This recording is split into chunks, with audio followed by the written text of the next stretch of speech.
일본, 해가 뜨는 나라로 알려진 이곳은 오랫동안 시대를 앞선 발명, 독특한 문화, 그리고 기묘한 삶의 방식으로 명성을 얻어왔습니다. 하지만 여러분은 일본에서 세상을 충격에 빠뜨릴 만큼 대담한 서비스를 제공한다는 사실을 들어본 적이 있으신가요? 일본에서는 나이가 많은 남성 관광객들에게 상상을 초월하는 체험을 제공합니다. 실제 여성처럼 생긴 사랑 로봇과 함께 하룻밤을 보내는 서비스입니다. 이들은 로봇과 사랑을 나누고 욕망을 충족할 수 있지만 그 대가로 상상조차 하기 힘든 엄청난 대가를 치러야 합니다. 일본은 이런 기이한 형태의 사랑을 통해 과연 무엇을 이루려는 걸까요? 그리고 실제로 이 서비스를 경험한 관광객들의 현재는 어떨까요? 오늘 영상에서는 일본을 둘러보는 여정을 통해 그 답을 함께 찾아가 보겠습니다. 준비되셨나요? 20번 수도가 없는 나라 일본. 일본의 수도가 도쿄라고 생각하셨나요? 그렇다면 여러분만 그런 것이 아닙니다. 많은 관광객들이 일본을 처음 방문할 때 같은 착각을 합니다. 하지만 흥미롭고도 잘 알려지지 않은 사실은 일본에는 공식적인 수도가 없다는 점입니다. 적어도 법적으로는 말이죠. 역사적으로 일본의 수도는 천황이 머무는 곳이었습니다. 이 전통에 따라 천황이 어디에 거주하느냐에 따라 수도는 여러 차례 바뀌었습니다. 예를 들어 8세기에는 나라가 수도였고 그 이후에는 1000년이 넘는 세월 동안 일본의 문화 중심지였던 교토가 수도 역할을 했습니다. 그렇다면 도쿄는요? 1868년 메이지 유신 이후 천황과 정부가 도쿄로 이전하면서 도쿄는 정치 경제의 중심지가 되었습니다. 하지만 놀랍게도 도쿄를 수도로 명시한 공식적인 법적 문서는 존재하지 않습니다. 이로 인해 일본은 전 세계에서 수도가 법적으로 정해지지 않은 매우 드문 나라 중 하나입니다. 그럼에도 불구하고 도쿄는 실질적인 수도로 여겨지고 있습니다. 대부분의 정부기관과 대기업 본사, 그리고 천황의 거처마저도 도쿄에 있기 때문입니다. 뿐만 아니라 도쿄는 약 3,700만 명이 거주하는 세계에서 가장 인구가 많고 발전된 도시 중 하나로 글로벌 경제에도 막대한 영향을 미치고 있습니다. 놀라우셨나요? 여러분은 일본의 법적으로 정해진 수도가 필요하다고 생각하시나요? 어찌되었든 도쿄는 일본의 심장과도 같은 도시입니다. 그렇다면 이 도시는 왜 그토록 중요한 걸까요? 다음 이야기에서는 도쿄의 발전과 특별한 면모를 좀 더 깊이 들여다보겠습니다. 19번 성인 영화에 대한 막대한 지출. 일본처럼 겸손하고 세련된 전통을 중시하는 동아시아 국가가 전 세계 성인 영화 산업을 선도하고 있다는 사실 믿기시나요? 어쩐지 모순처럼 들리지만 이건 명백한 사실입니다. 일본은 이 산업을 단순히 합법화하는 데 그치지 않고 자동차 산업 다음으로 큰 규모의 경제적 동력으로 성장시켰습니다. 2015년 기준 통계에 따르면 일본에서는 매년 약 2만 편의 공식 성인 영화가 제작됩니다. 여기에 온라인과 불법 콘텐츠까지 포함하면 그 수는 3만 5천 편에 달합니다. 즉, 하루 평균 약 100편의 성인 영화가 일본에서 새롭게 공개되는 셈이죠. 정말 놀라운 수치입니다. 이 산업의 성장은 단순한 수치뿐 아니라 그 경제적 가치 면에서도 엄청납니다. 일본 성인 영상은 할리우드 영화보다 제작비는 훨씬 낮지만 판매가는 결코 저렴하지 않습니다. DVD 한 장당 가격은 약 3,000엔에서 4,000엔, 한화로 환산하면 50만 원에서 70만 원에 해당합니다. 또한 일본의 성인 영화는 여러 국가로 수출되고 있으며 미국보다도 5에서 6배 더 많은 작품이 제작되고 있습니다. 무엇보다도 눈에 띄는 특징은 바로 리얼리티입니다. 이 영상 속 행위 장면은 모두 실제로 촬영됩니다. 이로 인해 출연 배우들은 외모뿐 아니라 건강 상태까지 철저한 기준을 충족해야 하며 촬영 전에는 반드시 정밀한 건강검진을 거쳐야 합니다. 절대적인 안전성을 확보하기 위해서입니다. 이 산업이 성공한 이유는 리얼리티와 전문성 때문일까요? 아니면 일본 사회가 이 민감한 분야를 경제의 필연적인 일부로 받아들이기 때문일까요? 여러분의 생각이 어떻든 간에 이 산업은 여전히 논란의 중심에 있으면서도 무시할 수 없는 성장세를 자랑하는 것이 사실입니다. 18번 야쿠자. 일본의 합법적인 마피아. 조직범죄라고 하면 대부분 폭력과 위험이와 거미간이 가득한 어두운 세계를 떠올리실 겁니다. 하지만 일본에서는 이와는 전혀 다른 광경이 펼쳐집니다. 일본의 악명 높은 범죄 조직인 야쿠자는 놀랍게도 합법적이고 공개적으로 활동합니다. 이런 일이 세상 어느 나라에서 또 가능할까요? 야쿠자가 흥미로운 이유는 단지 그들의 악명 때문이 아닙니다. 이들은 하나의 기업처럼 체계적으로 운영되기 때문입니다. 사무실이 있고 명확한 조직 구조와 활동 구역도 있으며 심지어 경찰에 정식 등록까지 되어 있습니다. 비록 범죄의 조직으로 알려져 있지만 야쿠자에게도 나름의 윤리 강령이 존재합니다. 일반 시민에게 해를 끼치는 행위는 철저히 금지됩니다. 그런 행동은 조직의 명예를 실추시키고 경찰의 주목을 받기 때문에 절대로 피하려고 합니다. 문제가 생기는 경우는 대부분 이렇습니다. 예를 들어 유흥업소에서 돈을 지불하지 않거나 소란을 피우거나 혹은 야쿠자가 보호하는 상권에 부당하게 개입했을 때입니다. 이런 기본적인 규칙을 지키는 사람에게는 야쿠자는 사회 속에서 마치 유령처럼 존재할 뿐 직접적인 영향을 미치지 않습니다. 더 흥미로운 사실은 야쿠자의 수장들이 종종 약속을 지키고 정직한 사람으로 묘사된다는 점입니다. 이들이 영웅은 아니지만 자신들의 구역을 조용히 지키는 보호자처럼 여겨지는 경우도 있습니다. 이로 인해 야쿠자는 두렵지만 한편으로는 흥미로운 존재로 인식되며 전 세계적으로 유례없는 독특한 현상으로 남아 있습니다. 17번 기묘한 축제 가나마라 마츠리. 일본 가나가와현 가와사키에서 매년 4월 첫째 주 일요일에 열리는 가나마라 마츠리는 그 이름만큼이나 독특한 축제로 일명 강철 망치의 축제로도 불립니다. 얼핏 보기엔 단순히 특이한 축제로 보일 수 있지만 이 행사에는 생식력, 부부 화합, 삶의 행운을 기원하는 깊은 영적인 의미가 담겨 있습니다. 축제 기간 동안 신사에서는 나무나 돌로 만든 대형 다산 상징물이 전시되며 이는 의식의 중심이 됩니다. 이 조형물은 흥겨운 분위기 속에서 거리 행진의 주인공으로 등장하며 관람객들은 웃고 떠들며 적극적으로 참여합니다. 전통 복장을 갖춰 입은 사람들, 흥겨운 노래와 춤, 그리고 웃음으로 가득한 활기찬 분위기가 축제를 더욱 돋보이게 합니다. 또한 8번 다양한 먹거리와 기념품, 상징적인 모양의 사탕까지 판매되며 전 세계 관광객들의 호기심을 자극합니다. 이 축제는 단순히 생식력을 기원하는 데 그치지 않습니다. 성 건강과 성병 예방에 대한 인식을 높이고 LGBTQ 커뮤니티를 지지하는 의미도 담고 있어 개방성과 포용의 상징으로 자리 잡았습니다. 그 덕분에 지역 주민뿐 아니라 세계 각국에서 몰려든 관광객들까지 일본 문화의 독특함을 직접 체험하기 위해 모입니다. 이런 축제가 과연 다른 나라에서도 가능할까요? 아니면 전통과 현대가 절묘하게 공존하는 일본이기에 가능한 일일까요? 만약 기회가 주어진다면 여러분은 이 축제를 직접 경험해보고 싶으신가요? 댓글로 여러분의 생각을 들려주세요. 16번 게이샤는 콜걸이 아니다. 게이샤는 단순한 접객 여성이 아니라 고급 예술과 철학, 세련미를 상징하는 전통 예술인입니다. 몸이 아닌 예술을 판다는 말이 바로 게이샤의 정체성을 가장 잘 나타냅니다. 물론 이들은 손님을 즐겁게 하기 위해 유쾌한 대화나 가벼운 유혹을 활용하기도 하지만 어디까지나 그들의 무기는 예술성과 매너이지 성적인 서비스는 결코 아닙니다. 이러한 오해는 외국인뿐 아니라 과거 일본 사회에서도 존재했습니다. 1872년 메이지 유신 이후 성인산업 해방이라는 논란 많은 법률이 제정되면서 일부 관료들은 게이샤를 성산업 종사자와 동일시하기도 했습니다. 다행히 시간이 지나면서 게이샤는 몸이 아닌 고도의 예술을 수행하는 전통 예인으로 다시 인정받게 되었고 오늘날 그 품격은 더욱 높아졌습니다. 혹시 비싼 돈만 지불하면 누구나 게이샤를 만날 수 있다고 생각하시나요? 현실은 전혀 그렇지 않습니다. 게이샤를 접할 수 있는 기회는 매우 제한적입니다. 첫 번째 이유는 경제적인 장벽입니다.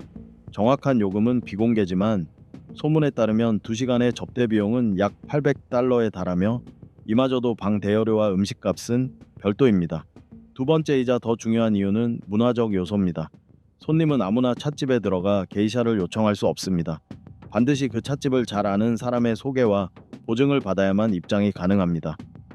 이는 신뢰를 담보함과 동시에 전통의식에 대한 존중과 품격을 보여주는 방식이기도 합니다. 여러분은 게이샤를 만날 준비가 되어 있으신가요? 단순히 돈이 있다고 가능한 일이 아닙니다.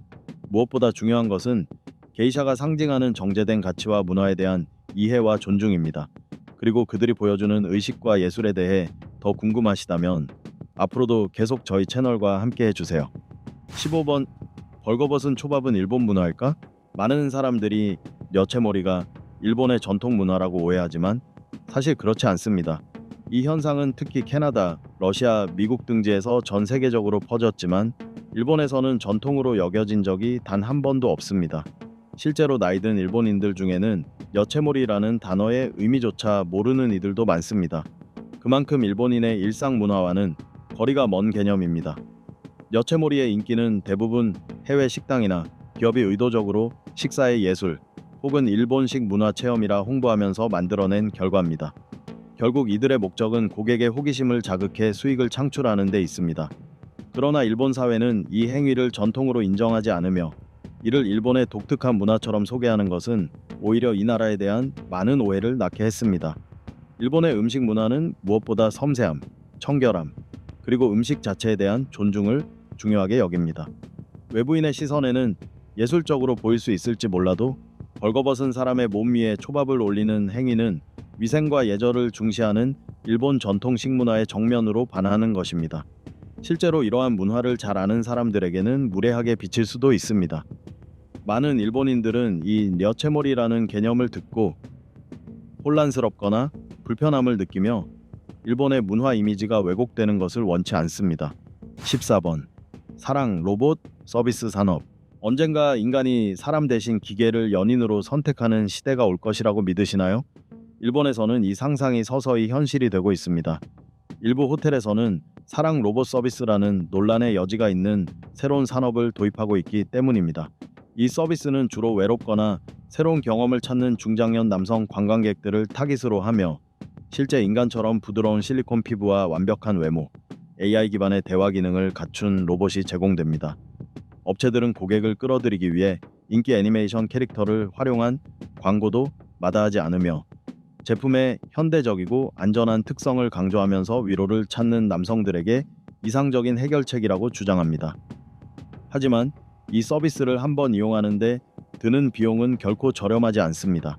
이용 가격은 대략 10,000엔에서 20,000엔 사이, 즉 베트남 돈으로는 약 170만 동에서 350만 동 정도이며 여기에 방값이나 추가 서비스 비용은 별도입니다. 따라서 누구나 쉽게 접근할 수 있는 서비스는 아니며 일종의 고급 옵션에 해당합니다. 이러한 발전 뒤에는 우리가 한 번쯤 되새겨 볼 만한 더 깊은 이야기들이 있습니다. 사랑 로봇의 등장은 전통적인 민감 산업, 특히 성인 산업 종사자들에게 큰 영향을 미치고 있습니다. 고객 일부가 생명이 없는 기계로 이동하면서 기존 산업은 점차 타격을 받고 있는 것이죠. 사람들은 질문합니다. 이것이 진정한 기술의 발전일까요? 아니면 인간을 기계로 대체하는 차가운 선택일 뿐일까요? 만약 당신이 일본에 간다면 이 서비스를 직접 경험해보고 싶으신가요? 13번. 일본의 불륜 비율은 상당히 높습니다. 일본은 다른 많은 나라들과 비교했을 때 상대적으로 이혼율이 낮은 나라로 알려져 있습니다. 하지만 이것이 곧 모든 일본 부부가 행복하게 살고 있다는 뜻은 아닙니다. 겉으로 보기엔 평온해 보이는 결혼 생활의 이면에는 훨씬 더 복잡한 현실이 숨어 있습니다. 가정 생활이 답답하고 감정적으로 단절되어 있음에도 불구하고 많은 부부는 이혼보다는 계속 함께 사는 길을 택합니다. 그 배경에는 경제적, 사회적 압박이 크게 작용합니다. 일본 여성들 중 상당수는 전업주부이며 경제적으로 남편에게 의존하고 있습니다. 이혼을 선택한다는 것은 스스로 생계를 책임져야 한다는 뜻이며 이는 많은 여성들에게 매우 큰 부담이 됩니다. 반면 일본 남성들은 이혼 후 자녀 양육권 문제를 걱정합니다. 일본의 법은 부모 중 한 사람에게만 양육권을 주도록 되어 있으며 아버지가 양육권을 받는 경우는 극히 드뭅니다. 이 때문에 많은 남성들은 결혼 생활이 불행하더라도 자녀와의 관계를 유지하기 위해 결혼을 유지하려고 합니다. 또한 일본에서는 불륜에 대한 인식이 다른 많은 나라들만큼 엄격하지 않습니다. 일부 지역에서는 여전히 가족이나 사회적 이유로 맺어지는 중매 결혼의 전통이 남아 있습니다. 이러한 결혼은 사랑보다는 의무로 시작되기에 감정적인 공허함을 외부에서 채우려는 경우도 생깁니다. 일본의 유명한 콘돔 제조업체인 사가미 러버 인더스트리가 2019년에 1만 4천 명 이상을 대상으로 실시한 설문조사에 따르면 여성의 15.5%, 남성의 20.5%가 배우자 외의 사람과 잠자리를 가진 적이 있다고 응답했습니다. 12번. 스모 선수와 결혼하는 것은 큰 영예입니다. 스모 선수라고 하면 대부분 커다란 몸집에 간단한 허리천을 두르고 있는 남성들을 떠올릴 것입니다. 그 거대한 체형은 많은 여성들에게 부담스럽게 느껴질 수 있습니다. 스모 선수들은 다른 종목의 운동선수들처럼 탄탄한 식스팩이나 매혹적인 미소를 가지고 있지도 않습니다.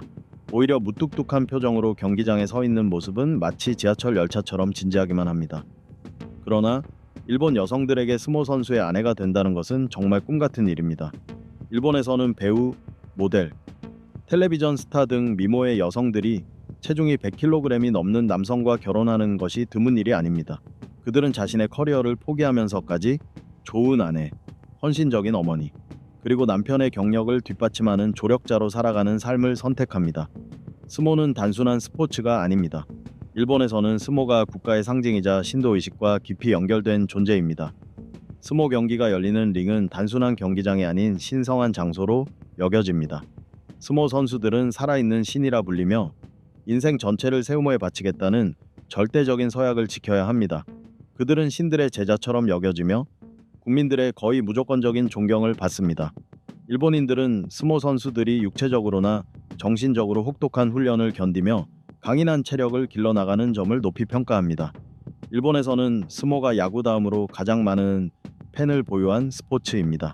나이, 성별, 사회적 배경을 막론하고 모든 계층의 사람들이 스모를 열정적으로 응원합니다. 매년 스모 대회는 약 6천만 명의 관중을 모읍니다. 이들은 경기장을 직접 찾거나 텔레비전을 통해 경기를 시청합니다. 많은 일본인들은 자신이 좋아하는 선수가 경기에 나서는 것을 보기 위해 43,000엔권, 즉 약 800만 동을 기꺼이 지불하기도 하며 장시간 동안 경기를 따라가는 데 시간을 아끼지 않습니다.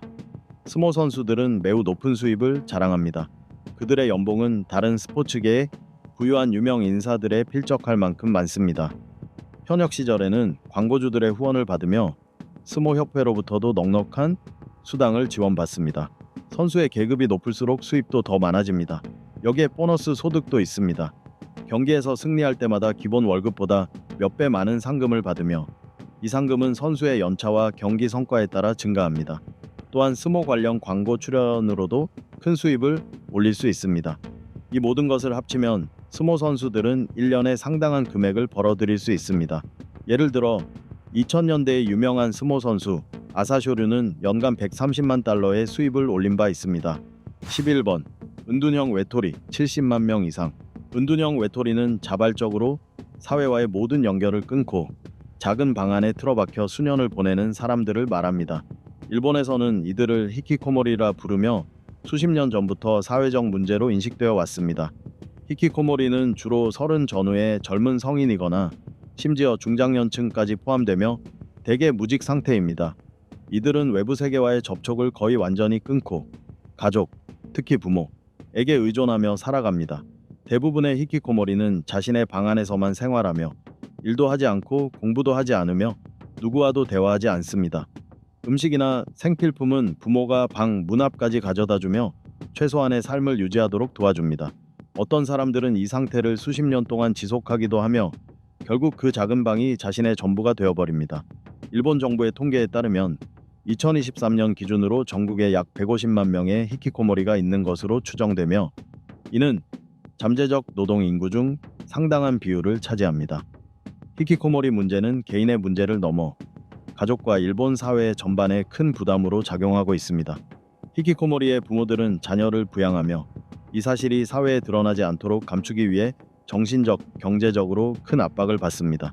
반면 히키코모리, 벤넨이 중장년에 접어들고 부모가 고령으로 세상을 떠나게 되면 이들은 사회적으로 방치되거나 노숙자로 전락할 위험이 높아집니다.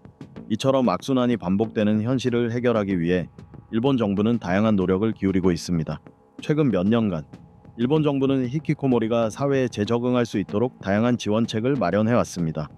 비영리 단체와 심리 전문가들이 연계되어 상담, 심리치료 혹은 재택근무와 같은 기회를 제공하며 히키코모리와 접촉을 시도하고 있습니다. 하지만 오랜 시간 고립에 익숙해진 이들의 사고방식을 바꾸는 일은 결코 쉬운 과제가 아닙니다. 10번 남자친구 또는 여자친구 대여 서비스. 남자친구나 여자친구를 대여하는 이 서비스는 단순한 오락 목적을 넘어서 점점 더 바쁘고 고립된 사회 속에서 사회적 연결 욕구를 충족시키기 위한 수단으로 자리 잡고 있습니다. 이용자는 외모, 스타일, 소통 방식 등 자신의 취향에 맞춰 파트너를 선택할 수 있으며 2-3시간의 데이트 비용은 서비스 업체나 고객의 특별 요청에 따라 5,000엔에서 1만 엔 사이입니다. 흥미로운 점은 이 서비스가 흔히 외로움을 달래기 위한 수단으로 여겨지지만 실제로 어떤 형태로 이용될지는 양측의 합의에 전적으로 달려 있다는 것입니다. 어떤 사람들은 단순히 함께 저녁을 먹거나 산책을 하거나 고민을 들어줄 사람을 원하기도 합니다. 하지만 이 서비스를 더 친밀한 관계로 오해하는 경우가 많으며 대부분의 업체는 이를 명확히 금지하고 계약서에도 엄격히 명시하고 있습니다. 그럼에도 불구하고 이 서비스의 확산은 논란에서 자유롭지 않습니다. 일부에서는 이것이 현대 일본 사회에서 인간관계와 소통에 대한 욕구가 얼마나 약화되었는지를 보여주는 사례라고 지적합니다. 과도한 업무 스트레스와 고립된 생활 방식 속에서 진정한 관계를 맺을 시간이나 기회조차 없는 현실을 반영한다는 것입니다. 반대로 외로움이나 불안감을 느끼는 사람들에게는 친밀감과 나눔을 경험할 수 있는 하나의 긍정적인 해결책이라는 시각도 존재합니다. 9번, 여성 전용 나이트클럽. 화려한 남성 전용 나이트클럽이 있는 것처럼 일본에는 여성들이 여왕처럼 대접받는 또 다른 세계가 존재한다는 사실을 알고 계셨나요? 이곳은 남성 호스트 클럽이라 불리며 성공한 여성 사업가부터 단순히 즐거움을 찾는 여성들까지 다양한 이들이 젊고 매력적인 남성들에게 극진한 서비스를 받으며 특별한 시간을 보낼 수 있는 공간입니다. 이곳의 호스트들은 단순히 술을 제공하는 것을 넘어서 대화와 농담, 노래까지 곁들이며 고객이 일상의 스트레스를 잠시나마 잊을 수 있도록 편안한 분위기를 조성합니다. 하지만 이런 경험에는 만만치 않은 비용이 따릅니다. 클럽에서의 하룻밤은 대략 1만 엔에서 5만 엔, 우리 돈으로 약 170만 원에서 850만 원까지 들 수 있으며 유명 호스트를 초대하거나 고급 서비스를 선택할 경우 그 이상의 금액이 청구되기도 합니다. 이 금액은 단순히 고급스러운 환경 때문만이 아니라 고객 만족을 위해 철저히 훈련된 호스트들의 전문성에 대한 대가이기도 합니다. 물론 누구나 쉽게 이 세계에 발을 들일 수 있는 것은 아닙니다. 잘 알려지지 않은 사실 중 하나는 이러한 클럽들이 합법적으로 운영되긴 하지만 상당수가 야쿠자라 불리는 일본 조직폭력배의 관리 아래 있다는 점입니다. 이로 인해 이곳은 매력적이면서도 동시에 위험 요소를 내포하고 있습니다. 특히 일본의 밤문화를 잘 모르는 관광객이라면 자칫 불쾌한 상황에 휘말리거나 불필요한 분쟁에 엮일 수도 있습니다. 만약 여러분이 이 화려한 세계에 발을 들여 여왕처럼 대접받는 경험을 한다면 어떤 기분일까요? 이 특별한 경험은 과연 감수해야 할 위험을 감내할 만큼의 가치가 있을까요? 만약 이런 세계가 궁금하다면 현지 가이드나 거주민에게 꼭 조언을 구한 후 신중하게 접근하시길 권합니다. 8번. 일본은 세계에서 가장 안전한 나라입니다. 일본은 세계에서 가장 안전한 나라 중 하나라는 자부심을 오래전부터 가지고 있으며 실제로 전 세계적으로도 범죄율이 매우 낮은 편입니다. 일본에서 안전이라는 개념은 단순한 슬로건이 아니라 시민들의 일상 속에 깊이 스며든 삶의 방식입니다. 그 대표적인 사례 중 하나가 일본 남부 가고시마에서 일어났습니다. 이 지역의 범죄율이 워낙 낮다 보니 경찰이 도둑을 잡기 위해 매우 독특한 방법을 사용했습니다. 바로 잠기지 않은 자동차 안에 맥주 한 박스를 넣은 채로 슈퍼마켓 주차장에 방치해둔 것입니다. 놀랍게도 이 차는 일주일 동안 아무도 손대지 않았습니다. 그리고 마침내 7일이 지나서야 중년 남성 한 명이 이 유혹에 넘어가 붙잡히게 되었습니다. 이처럼 범죄율이 낮을 뿐 아니라 일본인들은 타인의 안전을 배려하고 예의를 중시하는 문화로도 잘 알려져 있습니다. 거리에서 사람들은 서로 위협감을 주지 않기 위해 스스로 걸음을 늦추거나 앞질러 가며 적절한 거리를 유지하는 모습을 자주 볼 수 있습니다. 이러한 모습은 일본 사회의 세심함과 품격 있는 태도를 잘 보여주는 예라 할 수 있습니다. 하지만 일본의 안전은 단지 시민들의 의식 수준에서 비롯된 것만은 아닙니다. 엄격한 법제도와 높은 사회적 교육 역시 안전한 환경을 만드는 데 큰 역할을 합니다. 이러한 요소들이 조화를 이루면서 일본은 자국민은 물론 해외 방문객들에게도 이상적인 삶의 터전으로 인식되고 있습니다. 7번. 일본에서는 구걸이 없다. 일본에서는 길거리에서 구걸하는 사람을 거의 찾아볼 수 없습니다. 이는 일본인의 자존심과 독특한 문화가 깊이 반영된 결과로 그들의 사고방식과 삶의 태도에 뿌리 깊게 자리 잡고 있습니다. 첫째, 체면을 중시하는 일본 사회의 특성이 큰 이유입니다. 일본인에게 구걸은 곧 존엄성과 명예를 잃는 일과 다름없습니다. 그래서 그들은 타인의 동정을 받기보다는 조용히 캔을 수거하거나 골판지를 깔고 잠을 자거나 편의점이나 쓰레기통에서 음식물을 찾는 쪽을 선택합니다. 이러한 정신은 노년층뿐 아니라 젊은 세대에게도 자연스럽게 전해지고 있습니다. 둘째, 일본 사회에서는 스스로 일하지 않고 생계를 유지하려는 사람에 대해 부정적인 시선을 갖고 있습니다. 근면과 책임감은 일본 문화에서 가장 중요하게 여겨지는 가치 중 하나입니다. 일하지 않고 돈을 구걸하는 것은 부끄럽고 용납될 수 없는 일로 여겨지며 극심한 빈곤 속에서도 가능한 한 어떤 일이든 찾아 자립하려는 태도가 일반적입니다. 마지막으로 일본인들의 사고방식에는 무사도의 정신이 여전히 살아 숨쉬고 있습니다. 차라리 가난하게 살지언정 기가에는 잃지 않는다는 철학은 일본 사회를 지탱하는 중요한 삶의 원칙입니다. 이는 시련 속에서도 존엄성을 지키며 살아가려는 강한 의지를 의미합니다. 무사도는 단지 사무라이의 도덕 규범에 그치지 않고 현대 일본인의 삶 속에서도 하나의 문화로 자리 잡고 있는 것입니다. 6번. 일본은 지진이 잦은 나라입니다. 일본에 처음 도착하면 현지인들은 익숙하지만 외국인에게는 두려울 수 있는 자연현상, 지진을 경험하게 될지도 모릅니다. 일본은 전 세계에서 지진의 영향을 가장 많이 받는 나라 중 하나로 매년 수백 건의 작은 지진이 발생합니다. 하지만 대부분은 진동이 미세해 느껴지지 않을 정도입니다. 그럼에도 불구하고 이렇게 거친 자연 환경 속에서 살아가기 위해서는 지진에 대한 이해와 대비가 무엇보다 중요합니다. 지진이 발생했을 때는 책상 아래로 몸을 피하거나 안전한 장소를 찾는 것이 좋습니다. 많은 사람들이 흔히 생각하듯 밖으로 뛰쳐나가는 행동은 오히려 위험할 수 있습니다. 외부에서는 낙하물에 다칠 가능성이 높기 때문입니다. 따라서 가능한 한 실내에서 안전한 공간에 머물며 덮을 수 있는 이불이나 담요가 있다면 머리와 몸을 보호하고 진동이 멈춘 후에 밖으로 나가는 것이 바람직합니다. 또한 지진 발생 시에는 문을 열어두고 가스를 차단하는 것도 매우 중요합니다.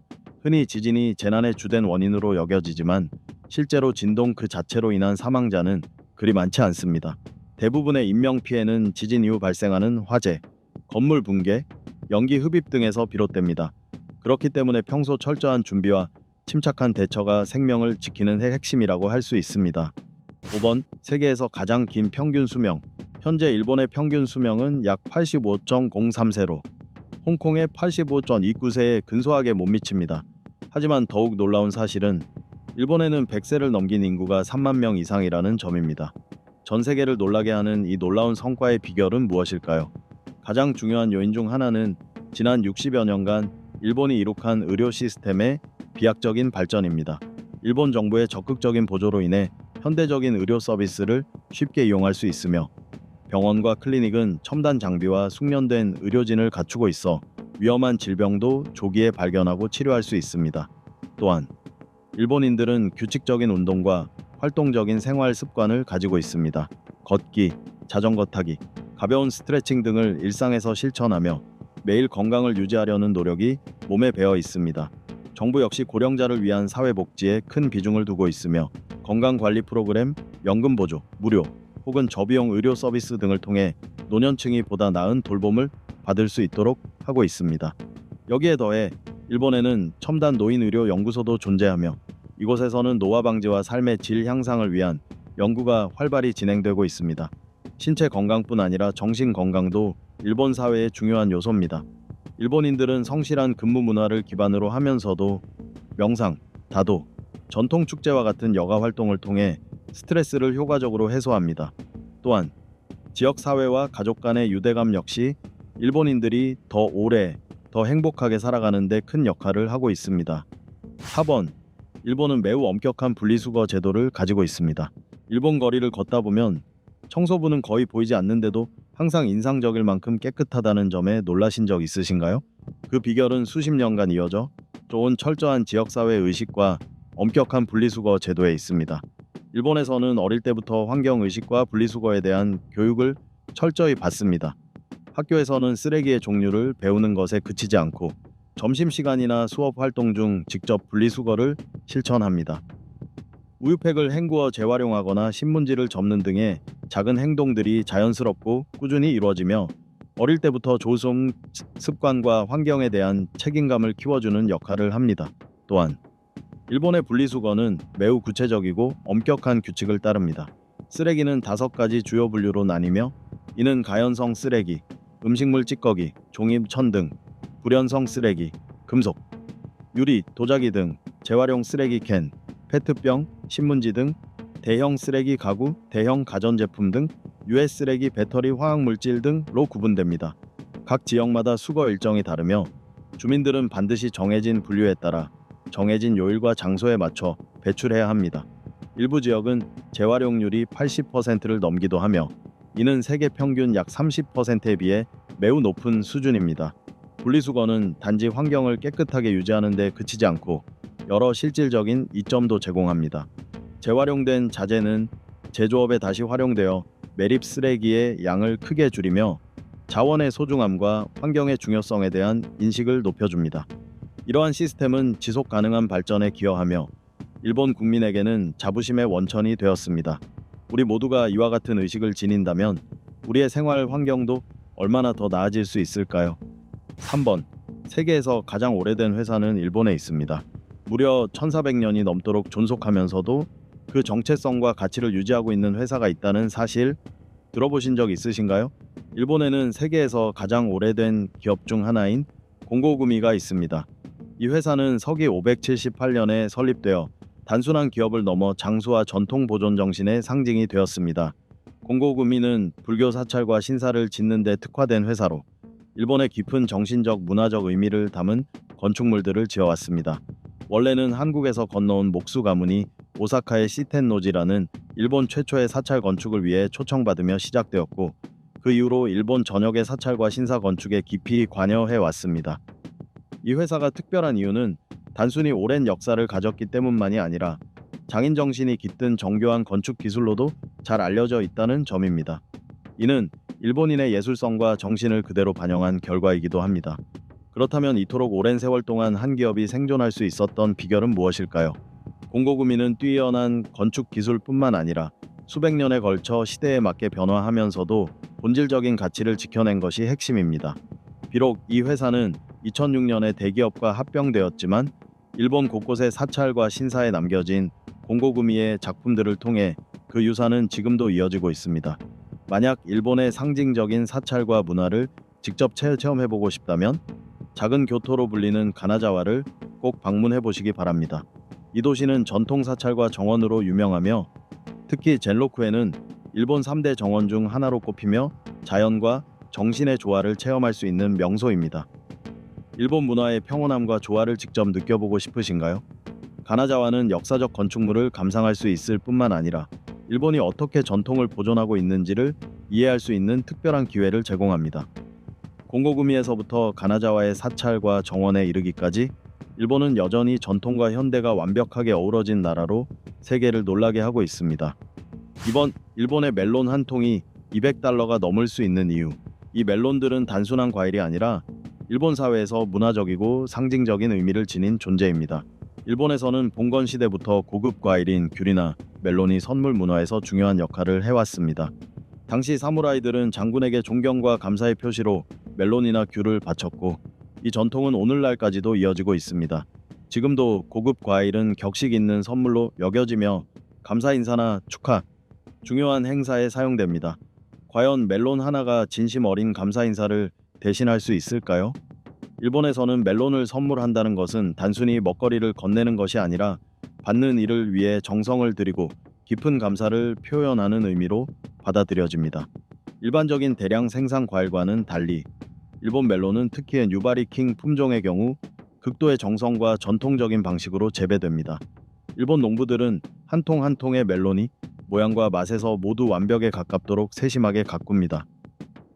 홋카이도에서 생산되는 유명한 유바리 킹 멜론은 한 통에 $200 이상을 호가하기도 하며 경매에서는 고급 유바리 멜론 두 통이 수천만 원에 낙찰되는 사례도 있습니다. 이는 그 가치와 희소성을 잘 보여주는 예입니다. 다음에 일본 멜론을 맛볼 기회가 있다면 단순한 과일이 아니라 일본 문화와 장인 정신이 살아 숨쉬는 예술품이라는 점을 떠올려 보세요. 1번, 일본 국토의 80% 이상이 산으로 이루어져 있다. 일본 국토의 80% 이상이 산지로 구성되어 있다는 사실 알고 계셨나요?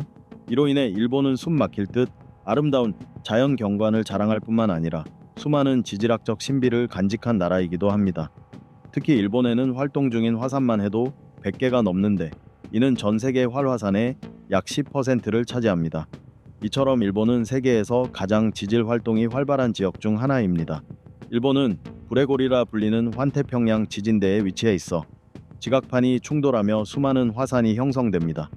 이러한 화산들은 단지 위험의 상징에 그치지 않고 일본인의 문화와 일상 속에 깊이 자리 잡고 있습니다. 일본의 국보로 여겨지는 후지산, 그리고 가장 활발한 화산 중 하나인 사쿠라지마는 수많은 관광객과 연구자들의 발길을 끌고 있습니다. 일본은 현대적인 대도시뿐만 아니라 장엄한 자연 경관과 풍부한 문화유산을 간직한 나라입니다. 화산을 탐험하고 산리쿠 복구 국립공원과 같은 자연 보호구역을 방문하거나 지역 특산 요리를 맛보는 것은 자연과 인간, 문화가 완벽하게 어우러지는 잊지 못할 경험이 됩니다. 여러분만의 방식으로 일본을 탐험해 보세요. 화산의 장엄하고도 위험한 아름다움부터 해안가, 어촌마을의 평화로운 매력까지, 그 모든 것이 여러분을 기다리고 있습니다. 이 여정을 함께 떠날 준비가 되셨나요? 여러분의 생각을 댓글로 남겨주시고 이 영상이 흥미로웠다면 좋아요와 공유도 부탁드립니다. 구독과 알림 설정도 잊지 마세요. 그래야 다음 영상에서 또 만날 수 있으니까요. 다음 시간에도 세계의 놀라운 숨은 이야기들을 함께 찾아 나서 보겠습니다.